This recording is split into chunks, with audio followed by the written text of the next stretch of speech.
ভিডিওটা একটু পজ করে ভেবে দেখুন এই কোডটার আউটপুট কী হবে।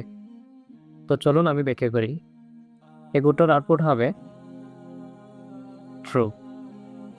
একটু অবাক লাগতে পারে, নাল আর আনডিফাইন্ড এই দুইটা আলাদা জিনিস, তাহলে সমান হলো কিভাবে, তাই না? একটু রিয়েল লাইফ উদাহরণ দিই। ধরুন দুই যমজ ভাই দেখতে আলাদা, তাদের নামও আলাদা, কিন্তু পরিবারে এরা একই গোত্রের। জাভাস্ক্রিপ্টেও নাল আর আনডিফাইন্ড এরা হচ্ছে একই গোত্রের, মানে দুটাই কিছুই নেই বোঝায়।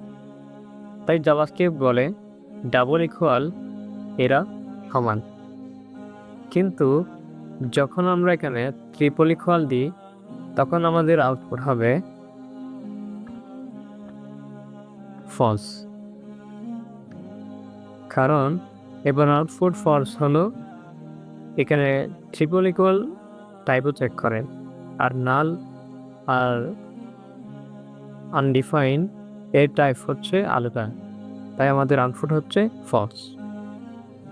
অর্থাৎ মনে রাখবেন, ডাবল ইকুয়ালের ক্ষেত্রে এটার আউটপুট হবে ট্রু, আর ট্রিপল ইকুয়ালের ক্ষেত্রে এটার আউটপুট হবে ফলস। কমেন্টে জানান আপনি কি সঠিক উত্তর দিতে পেরেছিলেন কিনা, এবং এরকম আরও ট্রিকি জাভাস্ক্রিপ্ট কোড দেখতে চাইলে ফলো করুন।